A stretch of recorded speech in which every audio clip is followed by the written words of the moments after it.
Buenas, muy buenas a todos. Bien, vamos a realizar o replicar los ejemplos del texto de William Green, Análisis Econométrico, la séptima edición. ¿De qué se trata? Vamos a realizar los ejercicios que contemplan datos numéricos con el R.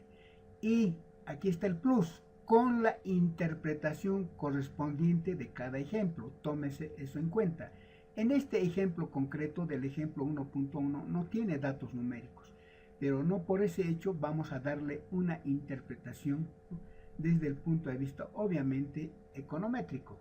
Bien, entonces damos inicio a este trabajo.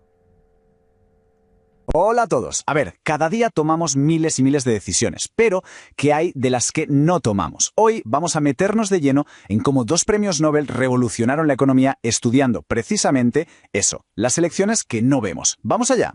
Esta es, sin duda, la gran pregunta. Pensemos un momento, desde qué desayunar hasta dónde trabajar, cada decisión es una pieza en un puzzle económico gigantesco. ¿Por dónde se empieza a modelar algo tan sumamente complejo? Y sobre todo, tan personal. Y aquí es donde entran nuestros protagonistas, James Heckman y Dan McFadden. Lo que propusieron estos dos premios Nobel fue algo que sonaba radical. Para entender por qué alguien elige A, tenemos que analizar todas las opciones B, C y D que ha descartado. Su foco no estaba en lo evidente, sino en los datos que en realidad faltaban. Bueno, pues vamos a empezar con el primer pilar de esta revolución. Nos metemos con el trabajo de James Heckman y lo que él llamó el problema del cuánto. Hasta entonces, el modelo estándar era, digamos, bastante simple, muy de libro de texto. Se asumía que la gente actúa para maximizar su utilidad, o sea, su bienestar. Por ejemplo, al decidir cuántas horas trabajar, se daba por hecho que una persona sopesa el salario frente al tiempo libre para encontrar su punto ideal. Parecía lógico, ¿verdad? Pues resulta que no tanto.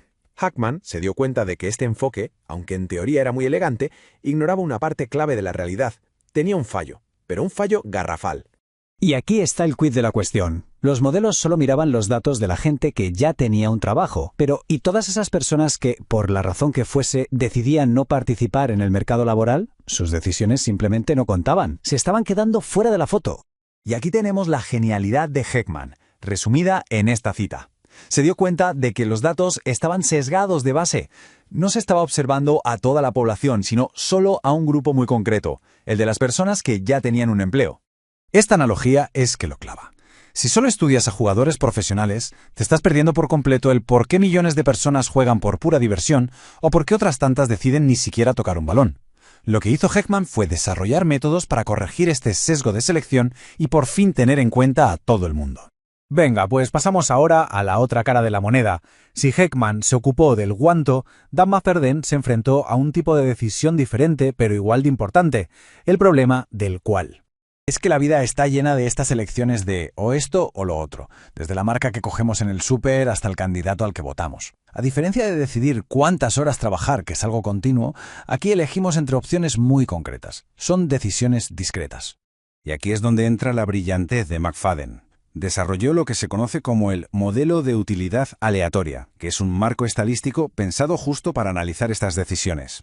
Su modelo permite a los economistas mirar las elecciones que hace la gente entre un grupo de opciones y a partir de ahí deducir sus preferencias ocultas. O sea que el punto clave es este. McFadden nos dio las herramientas matemáticas para ir más allá de la simple observación y empezar a entender los factores que nos impulsan a elegir una cosa y no otra. Fue un paso de gigante para analizar el comportamiento del consumidor, del votante, de casi todo. Pero lo realmente fascinante es ver cómo estas dos ideas, que parecen distintas, en realidad se unen y forman una auténtica revolución en la forma de entender la economía. Esta tabla lo resume de maravilla. Por un lado, Heckman, centrado en las decisiones continuas y en corregir el sesgo de quién formaba parte de los datos. Por otro, McFadden, enfocado en las decisiones discretas y en cómo averiguar las preferencias a partir de lo que se elige. Es que entre los dos cubrieron todo el espectro de la elección humana. Fijaos, ambos siguieron un proceso muy parecido. Primero, identificaron los factores que no se veían. Después, desarrollaron las herramientas estadísticas para corregir los sesgos. Y con todo eso, consiguieron construir modelos económicos muchísimo más pegados a la realidad, capaces de predecir el comportamiento de la gente con una precisión que antes era impensable.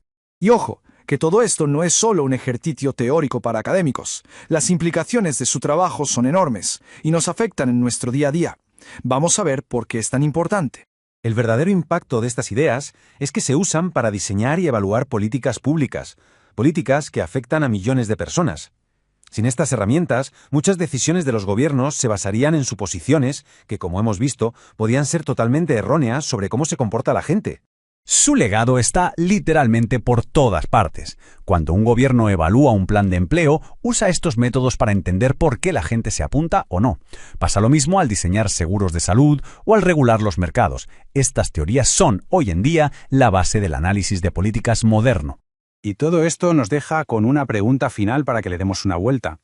La gran lección de Heckman y McFadden es que hay que mirar más allá de lo evidente, buscar los datos que faltan y preguntarse por las selecciones que no se ven, porque muchas veces es justo ahí donde se esconden las respuestas más importantes.